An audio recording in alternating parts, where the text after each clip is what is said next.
মাননীয় সুখদেব বিশ্বাসকে আমরা 116 নম্বর বুথ থেকে সুখদেব বিশ্বাসকে আমরা বরণ করে নেব। সুখদেব বিশ্বাসকে বরণ করবেন মাননীয়া ইলা চ্যাটার্জি। আমি ইলা চ্যাটার্জিকে বলছি আপনি উঠুন এবং সুখদেবকে আপনি বরণ করুন।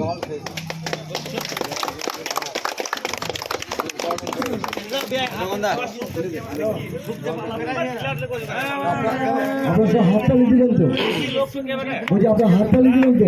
না হাততালি দিলেন না?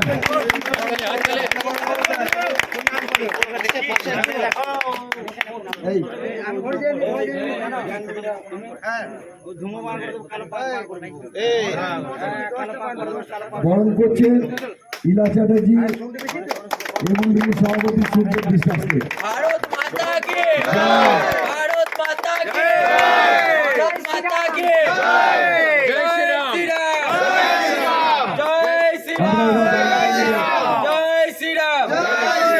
আমরা বরণ করব চিত্ত সিং মহাশয়কে, চিত্তরঞ্জন সিং মহাশয়কে। চিত্তরঞ্জনকে বরণ করে নিচ্ছেন আমাদের সেই ইলা চ্যাটার্জি। তিনি আমাদের অগ্নিকন্যা। এই অগ্নিকন্যা হাত দিয়ে বরণ করে নিচ্ছেন চিত্ত সিংকে। আপনার সবাই হাততালি দেবেন।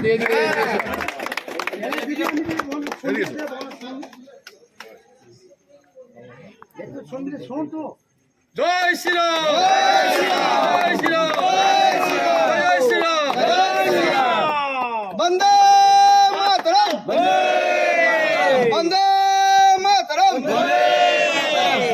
আমরা এবারে বরণ করে নেব আমাদের এক কর্মকর্তা মাননীয় অনিল চ্যাটার্জি মহাশয়কে। অনিল চ্যাটার্জিকে বরণ করে নিচ্ছেন ইলা চ্যাটার্জি। আপনারা সব হাততালি দেবেন।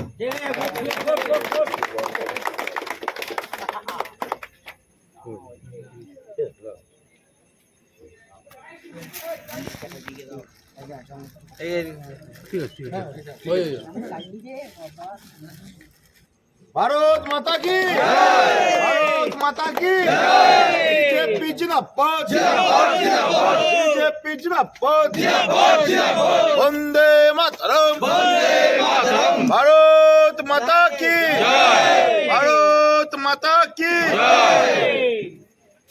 আমরা আমাদের যে বরণ করব এই বুথের বুথ সভাপতি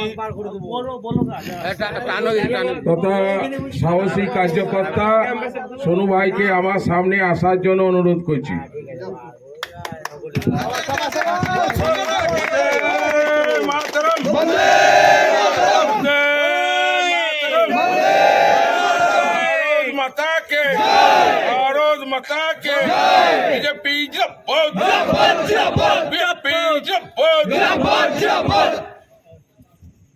আমাদের বরণ পর্ব আমরা এখানে শেষ করলাম।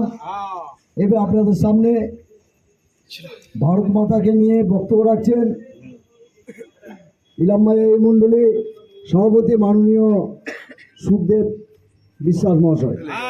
তার হাতে আমি মাইক্রোফোন তুলে দিচ্ছি। সর্বোপরি আজকে আমরা যারা এখানে উপস্থিত আছি সকলকে মতনস্থলকে আমার প্রণাম গৌরিক অভিনন্দন। তার আগে যাকে আমরা হারিয়েছি এই বুথের কার্যকর্তা শঙ্কর হাজরাকে আমরা 1 মিনিটের জন্য স্মরণ করব আমরা, কারণ ও প্রচুর আমাদের প্রাক্তন বুথ সভাপতি ছিলেন, দীর্ঘদিনের কার্যকর্তা। আজকে এই শুভ মুহূর্তে উনি আজকে নেই আমাদের মধ্যে, তাই ওনার আত্মার শান্তি কামনার্থে আমরা 1 মিনিট একটা নীরবতা পালন করব। সবাইকে উঠে দাঁড়ানোর জন্য অনুরোধ করব। 1 মিনিট আমরা নীরবতা উদযাপন করছি, কিন্তু এটাও মনে রাখতে হবে দীর্ঘদিনের লড়াই, এই লড়াই শুধু বিজেপির লড়াই বা তৃণমূল লড়াই ছিল না, এটা আমাদের ধর্মযুদ্ধের এবং অস্তিত্বের লড়াই ছিল। এই লড়াইয়ে যদি আমরা এই 26-এ হেরে যেতাম আজকে মানে হিন্দুত্বর কোনো অস্তিত্ব থাকতো না। এরকম পরিস্থিতি আমাদের পশ্চিমবাংলায় তৈরি হয়েছিল। আজকে প্রত্যেকটা মানুষ যারা আজকে ভোট দিয়ে আমাদেরকে এখানে জিতিয়েছে সেখানে আমারও কোনো ভূমিকা নেই, আমার জেলা স্তরের কোনো ভূমিকা নেই, আমার মণ্ডল স্তরের কারো ভূমিকা নেই।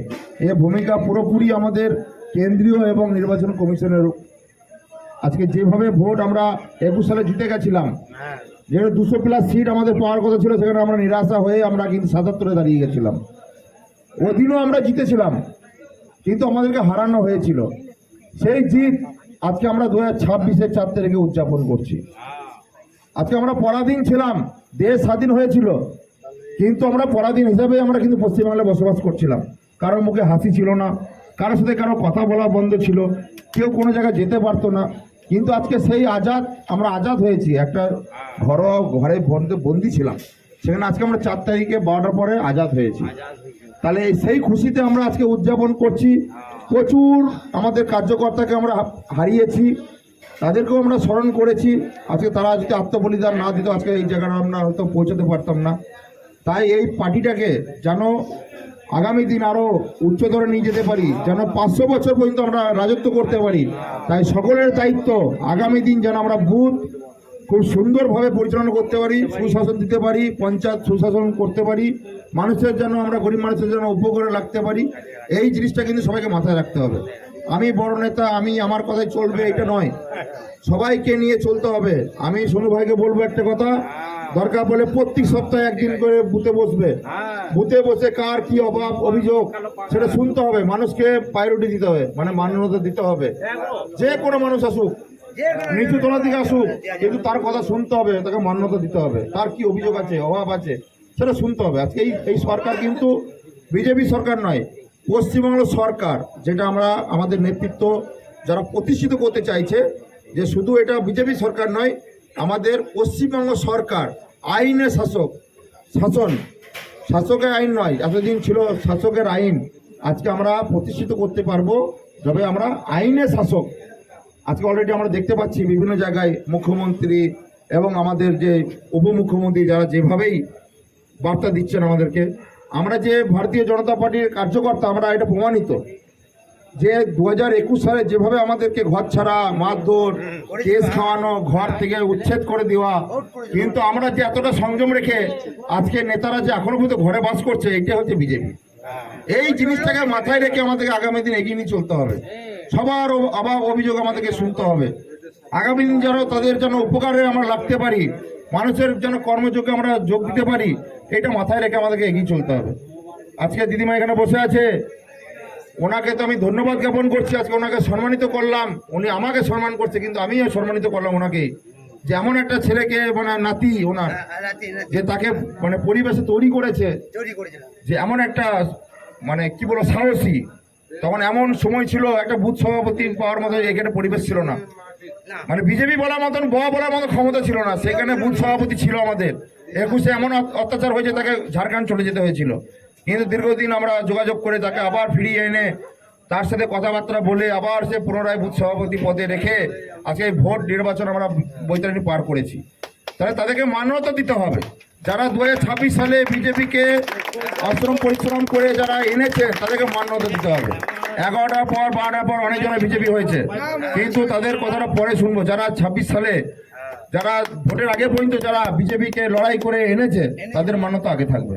এই জিনিস যেন মাথায় থাকে, এইটুকুই বলবো। বন্দে মাতারাম, ভারত মাতা কি জয়। সবার ভালো হোক, এটাই চাই। জয় শ্রীরাম।